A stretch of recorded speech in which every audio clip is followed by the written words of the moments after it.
Bienvenida, doctora Santana, bienvenida, doctora Félix. Buenos días, doctora Lafontaine. Como siempre, recordar que mandamos nuestros saludos a todas aquellas personas que las consideramos especiales. Un saludo especial al doctor Cecil Cuán, que siempre está con nosotros, pero en estos días está en unas vacaciones bien merecidas. Doctor Cuán, se le quiere y se le extraña bastante. Ya la próxima semana lo vamos a tener por aquí.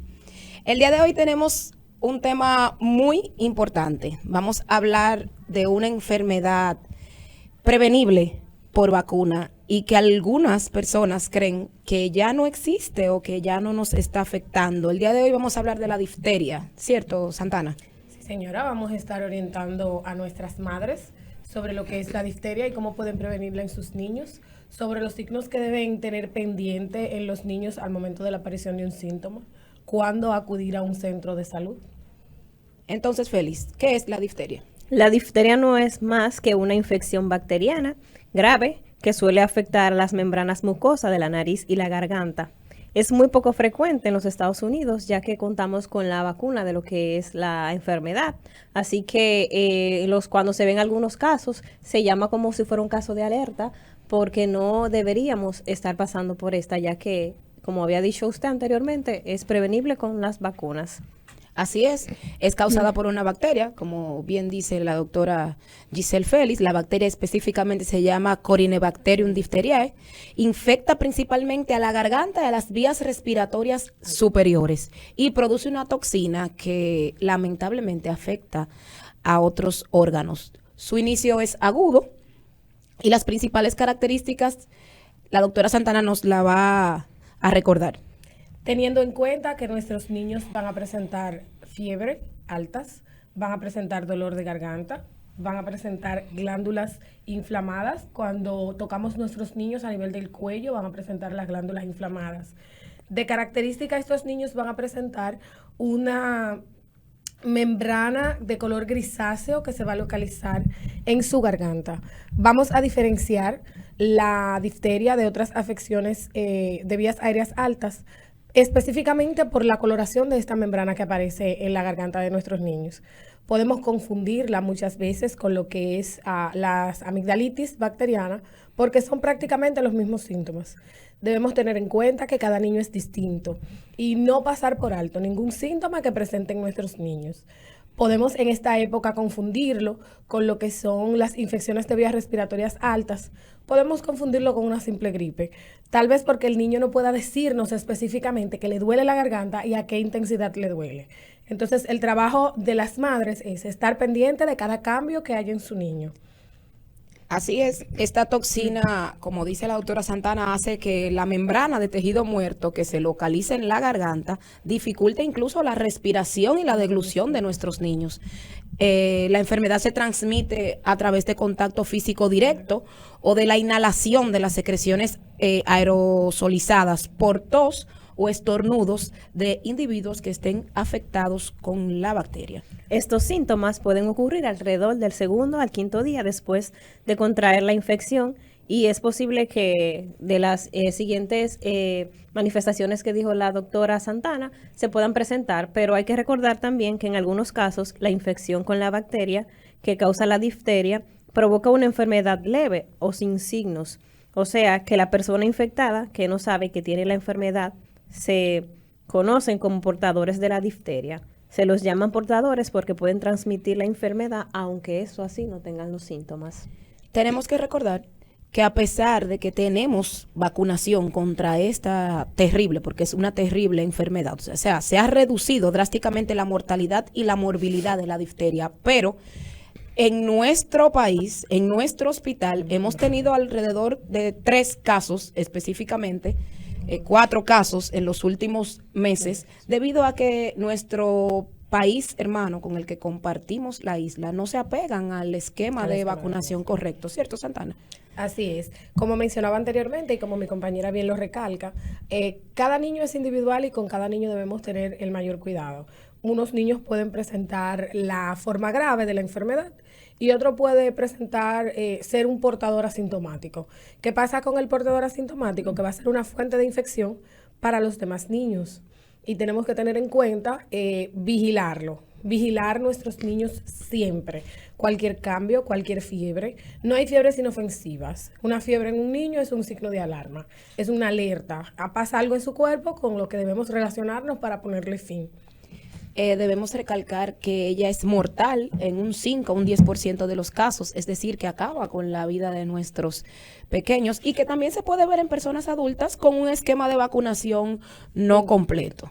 Así es, de recordar que dentro de los factores de riesgo están aquellos niños y adultos que no tienen sus vacunas al día, como ya hemos mencionado, personas que viven en condiciones de insalubre o de hacinamiento, y cualquier persona que viaje a una zona donde haya infecciones de difteria que estén activas. Ismael nos hace una ceñita que nos vamos para una pausa comerciales. En breve volvemos. Estamos de vuelta y aprovechamos para saludar y agradecer por este espacio a nuestro director de Médicos en la Radio, el doctor Teodoro Pérez. Un saludo para él.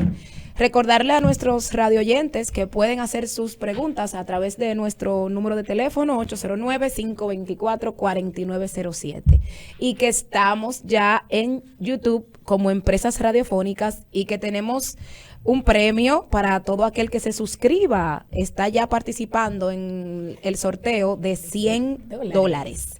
Vamos a continuar hablando de nuestro tema tan importante, la difteria, y como ya le hemos dicho desde el comienzo, que es prevenible por vacunas, pero ¿cuáles son las vacunas que van a proteger a nuestros pequeños y a nuestra población de la difteria, doctora Santana?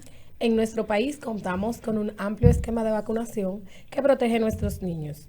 Iniciamos con la pentavalente. A los 2 meses de edad, nuestros niños son vacunados con la pentavalente. Esta contiene antígenos en contra de la difteria, tétano, tosferina, hepatitis B, enfermedad grave producida por Haemophilus influenzae del grupo B. Hay una disyuntiva entre las madres al momento de aplicar la vacuna, porque la vacuna da fiebre, tiene signos que se presentan en el niño luego de aplicar la vacuna y la madre por algún motivo rechazan la vacuna. Sí, la vacuna da fiebre, el niño siente un malestar general que debemos contrarrestar con medicamentos, pero nunca dejar a nuestros niños sin vacunación. Vamos a tener un esquema que se va a completar en el niño a los 14 años. ¿Cómo vamos a aplicar la vacuna? La vacuna se aplica a los 2 meses, a los 4 meses y a los 6 meses, con el nombre de pentavalente. Luego que nuestros niños tienen 1 año y 6 meses, 4 años, y entre los 9 y los 14 años aplicamos los refuerzos de la vacuna. Están disponibles en nuestro país en todos nuestros puntos de vacunación. Puede ser que en la semana que usted decida llevar el niño no haya, pero eso no quiere decir que usted no va a insistir y va a tener pendiente completar el esquema de vacunación de sus hijos. La mayoría de las enfermedades que afectan a los niños y a los adultos son prevenibles por vacuna. La tenemos disponible en nuestro programa de vacunación de manera totalmente gratuita. Vamos a acudir, madres, a acudir a nuestros centros de vacunación a proteger a nuestros niños. Así es, como bien dice Santana, la vacuna contra la difteria es un toxoide bacteriano, es decir, es una toxina cuya toxicidad ha sido inactivada. Se administra normalmente en combinación con otras vacunas y ya para adolescentes y adultos el toxoide difteria se combina con frecuencia con el toxoide del tétano. Entonces tenemos lo que es la DT, que cada 10 años debemos colocar un refuerzo de esta. Feliz. Así es, y como complicaciones de dicha enfermedad puede presentar problemas respiratorios, ya que en la zona infectada se produce una membrana dura de color grisáceo compuesta de células muertas y bacterias y otras sustancias. Esta membrana puede ocluir lo que es la vía respiratoria, por lo tanto no pueden dar problemas a ese nivel. También tenemos daño a nivel cardíaco, ya que la difteria puede diseminarse a lo que es el torrente sanguíneo y dañar los tejidos del cuerpo. Por ejemplo, puede dañar el músculo cardíaco, lo que causa una complicación como la inflamación del músculo cardíaco o miocarditis. El daño cardíaco de la miocarditis puede ser leve o grave. En el peor de los casos, la miocarditis puede causar una insuficiencia cardíaca y una muerte súbita en la persona infectada. También puede dar daños a nivel de los nervios, ya que esta puede causar lesiones También las lesiones son comunes en los nervios de la garganta, donde la conducción nerviosa deficiente puede ocasionar la dificultad para tragar. Los nervios de los brazos y de las piernas también pueden estar afectados, lo que provoca debilidad y parálisis muscular. Ya viendo todas estas complicaciones, es bueno tener pendiente que la mayoría de estas personas con difteria supera las complicaciones, pero con tratamiento, y que a menudo la recuperación es lenta. La difteria es mortal entre el 5 y el 10% de las veces. La tasa de mortalidad son más altas en niños menores de 5 años y en los adultos mayores de 40. Así es. Un rasgo característico es la inflamación de las glándulas del cuello, provocando un aspecto de un cuello de toro, como lo conocemos según las literaturas. También hay que recordar que se propaga de persona a persona y que por lo general es a través de las gotitas respiratorias que se producen al toser o al estornudar. Las personas también pueden enfermarse al tocar alguna herida abierta o una úlcera infectada de un paciente que porte la bacteria de la difteria. Tenemos unas personas con un mayor riesgo de infectarse de difteria. Aquí tenemos las personas que conviven dentro del mismo hogar, personas con antecedentes de contacto cercano o frecuente con un paciente portador de Corynebacterium diphtheriae, personas que hayan estado directamente expuestas a secreciones del sitio de la presunta infección, por ejemplo, la boca, la piel del paciente que está padeciendo la enfermedad. Santana. No es cuestión de que no vigilemos. La mayoría de los problemas que afectan a nuestros pacientes es cuestión de no vigilancia. Vamos a abrir un poquito más los ojos, vamos a observar más nuestros niños y adultos mayores, vamos a dejar de pasar por alto. No, es una fiebrecita, él tosió ayer, pero no ha vuelto a toser. Vamos a diferenciar lo que es algo que podemos tratar en la casa de lo que son las cosas que deben acudir al centro de salud. Nuestros centros de salud están abiertos a recibir a cualquier persona que necesite la atención en salud. Nosotros estamos a la disposición de simplemente consejería o de tratar una enfermedad. Si necesitan un consejo, aquí estamos. Si tienen una interrogante con lo que le pasa a su paciente, aquí estamos. Nosotros estamos no solo para curar, sino para prevenir. Nuestro propósito principal es que no hayan enfermos.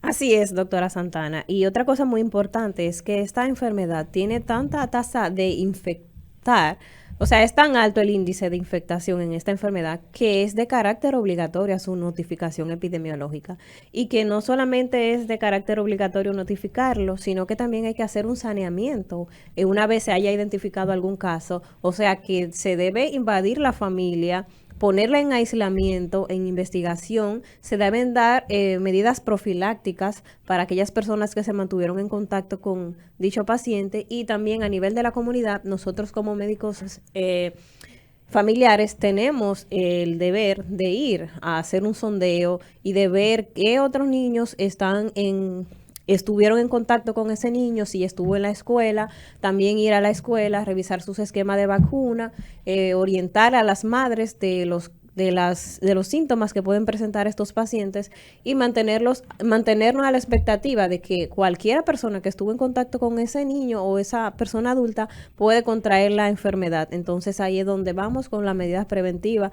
Debemos saber que ante la sospecha de cualquier caso tenemos primero que notificarnos o asistir a los centros de salud más cercanos, y también tenemos que tener en cuenta la higiene, como el lavado de las manos, el uso de las mascarillas y esas cosas, porque es una enfermedad que se propaga también por el contacto directo con el paciente. Así es. ¿Y qué tiempo dura la enfermedad? Vamos a hablar del periodo de transmisibilidad de esta. Bueno, las personas infectadas, pero que no han sido tratadas, suelen ser contagiosas durante las primeras 2 semanas de la enfermedad, y menos frecuentemente, pero que sí se puede ver más allá de 4 semanas.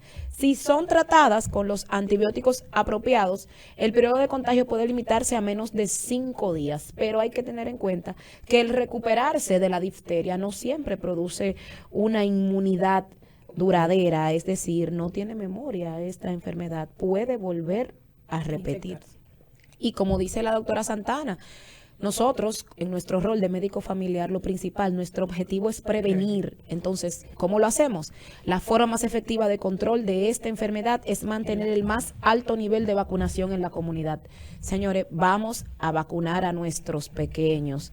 Vamos a pegarnos al esquema de vacunación. Hay otros métodos de control que incluyen el adecuado tratamiento de casos, mantener un programa, como dijo la doctora Feli, de vigilancia epidemiológica, y cualquier persona que tengamos conocimiento, que haya tenido contacto con una persona con difteria, deberá ser examinada en busca de la misma enfermedad, tratada con antibióticos profilácticos y posiblemente llegar a hacer pruebas de que descarten que la persona está ya infectada. También se puede prevenir cuando la persona infectada se cubre la boca con un pañuelo desechable, una mascarilla cuando va a toser y cuando se lava las manos adecuadamente después de toser y de manipular cualquier instrumento. Esta enfermedad es muy contagiosa y por lo que es recomendable vacunarse. Nuestra recomendación es que, por favor, vacunen a los pequeños adecuadamente desde el momento del nacimiento hasta que completen el esquema. Cabe destacar que en España y en muchísimos otros países, la difteria está en la lista de enfermedades de declaración obligatoria. Santana. Vamos a fomentar en nuestros niños. ¿Por qué me refiero a los niños? Porque son las personas que podemos trabajar ahora para tener adultos sanos. Son las personas que debemos llevar y guiar de la mano. Vamos a fomentar en nuestros niños hábitos de higiene. Vamos a enseñarle a nuestros niños a toser con pañuelos en la mano. Si no tenemos el pañuelo disponible, a taparnos la boca. Vamos a enseñarle a nuestros niños a estornudar en su codo. Vamos a darle toallita a nuestros niños de papel cuando nuestros niños tengan alguna infección respiratoria. Vamos a enseñarlo a que luego de tocar un objeto, luego de tener contacto con su compañerito, hay que lavarse las manos. Vamos a enseñar a nuestros niños a no estrujarse los ojos con las manos sucias. Fomentar hábitos de higiene es la mejor manera de prevenir, claro. Luego de tener una consideración especial con lo que son nuestras vacunas y nuestros niños. Así es, Santana, Félix, muchísimas gracias. El tiempo en la radio es muy corto, ya tenemos que despedirnos, pero nos vemos el próximo jueves con Médicos en la Radio.